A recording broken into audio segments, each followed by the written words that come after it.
Hey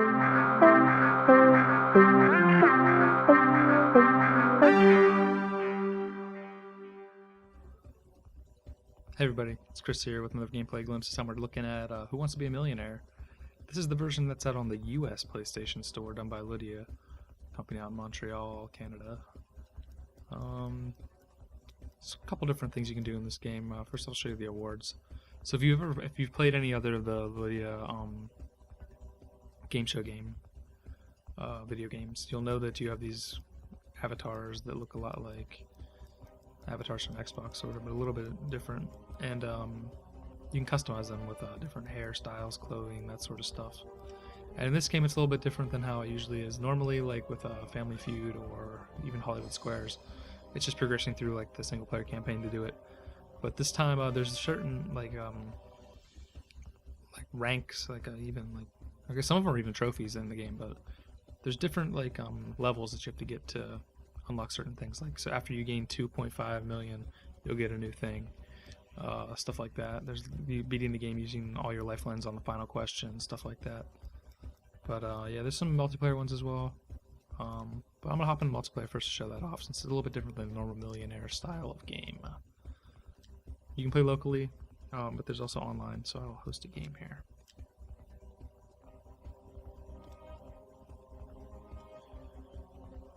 Send Curtis an invite.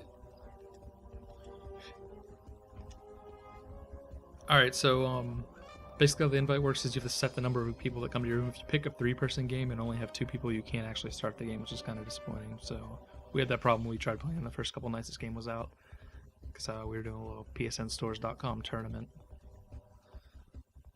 So once this gets started, it changes the way the game is played a little bit. So instead of everybody going at different times and seeing who gets the highest on the tree, it handles it in a way such that everyone plays the same questions, and if you get it wrong, you go down a level, and if you get it right, you go up a level, and you're always at the highest person's level of questions. So, yes. So basically, if you really suck at trivia games and you're playing someone who's really good, you're going to get screwed because you don't know what you're doing. There's no fastest finger, that sort of stuff. It's all just based off the questions here. I'll do a couple rounds of this. I'm not going to stay too long because I want to show off the single player as well, which is more like the original Millionaire where there's lifelines and stuff like that. So you can see how it's still a regular Millionaire board. They tell you the categories, I think. Yeah.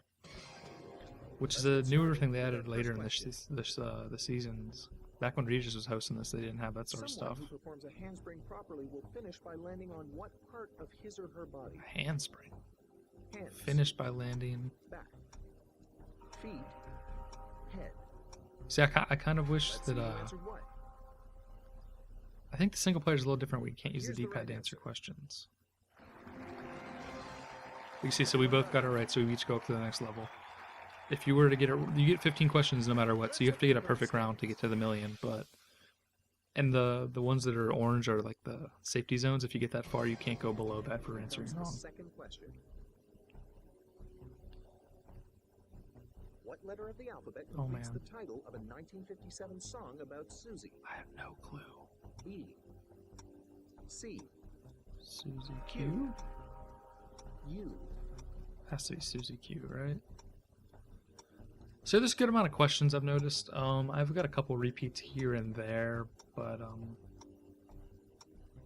mostly I've been seeing new questions. I haven't actually been playing that much online to see how random they actually are. There is voice chat in the online mode. We were playing with Brad and Curtis one night, and so you can see that he'll go down to 500. Oh no, sorry, he doesn't go down yet. He just doesn't move up. I think you start going down later in the board once you get past the first landmark. Because there were some pretty heated battles we were having between Brad and myself, where one of us would get to the top and then suddenly start losing the questions. And I made a miraculous comeback one of these rounds, and Brad got pretty pissed. It's pretty fun. It's a good time talking with friends when you're playing this. Although we did have a couple weird instances where the voice chat was working where I could only talk to each of them and they couldn't talk to each other. It was really weird. I don't know how it happened, but Yeah, so there's like this generic announcer dude. It's not Regis or Meredith, whatever, from the daytime show. Heading your way. I guess this is still a pretty big show out Which of because these I've nursery been rhymes checking is the about a TV food lately and that I've is seen it on every traditionally day. eaten around Easter? They aren't syndicated, dude. It's new Diddle episodes. diddle dumpling. What's these nursery Patty rhymes? cake. This is Peas Easter. porridge. Hot cross buns. Hot cross buns, right? That sounds like something that has to do with Easter. Patty cake, baker's man. Let's see who answered what. Let's see what the right answer was. Yes, Rockin' Curtis here. One player got it right. Where do our contestants sit in this competition? Alright, so I think you get the gist of it. I'll do one more. I'll do this next question, then I'll bounce out to the single player so you can see the lifelines and stuff. Good question. Go for it. If there are 8 bits in a byte, Oh, then how man. many bytes are there in a bit? There are 8 bits in a byte. 0.125, Oh god. 1.25, How many bytes are there in a 12.5. bit? 125. It's a math question, man. I don't know. 10 o'clock at night might be too late for a math question. Here's the right answer. Boosh. Perfect. You all got it right. Nice. Alright, so I'm going to quit out. That's multiplayer. It's fun with 4 people, 3 people even, voice chatting back and forth. I'll hop into the single player right now so you can see that. Welcome to Who Wants to So basically, it handles it pretty much like the show. You'll see the lights come down and the music change and all that sort of stuff that you remember from watching this back in the day. You just They do tell you up all the questions up to the milestone, what the categories will be, so you know if you want Let's to take a look at the first 5 categories you're going do it or not, because you can walk away still. Are you ready? Audience, are you All right, you also have your lifelines. They have a double dip, which is a pick 2 of the answers on the board. There's no 50-50.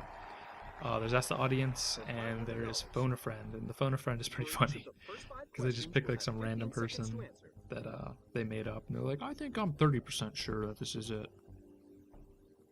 Which of these performers adopted the title Oh, Sir man, I without don't ever having been knighted? I have no clue.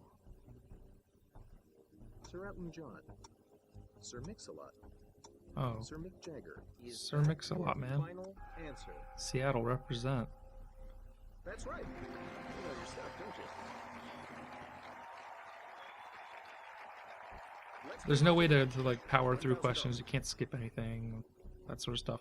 Although it is kind of dumb because you can pause it at any time and you can Google stuff if you really don't know. Also, they do something where all the time that's remaining on your counter gets added up into your final $1 million question. So, oh shucks. Self-confidence, jealousy, I don't know. Oh shucks. I have no clue. I'm gonna ask the audience, guys. Audience, we need your help. On your keypads, vote now. Here's what the audience thinks. Looks like everybody said modesty. I'm gonna go with them. Time's up. Oh shit. Walking away with Yeah, well, I wish you could use the D-pad that was in the multiplayer because that seems a lot quicker to answer questions. But yeah, as I was saying, all the time that you use that's left over from the questions when you answer them gets added to your final question. So at some point I had like 5-6 minutes to answer the final question of the game. This is pretty funny. Oh, these are the same, aren't they? Is this just redoing the whole game again? Ready? Audience, are you ready? Let's play. Who wants to be a millionaire? For $500. Yeah, so I think you get the gist of this. This is Who Wants to Be a Millionaire. It's out now on the US store for $10. This is not to be confused with the one that is on the European store, done by a different developer. We just got a copy of that as well, so I'll be doing a video that compares and contrasts both of them, as that one is based on the European version of the game, the British Game Show. Due to their exuberant, freewheeling culture, 1920s are often described as the Roaring Twenties. Is that your final answer? Alright, so that's Chris, PSN Stores. Check out the review, should be forthcoming. If you don't see it already by watching this. Other than that, check out psnstores.com for more info on PlayStation Network titles. The word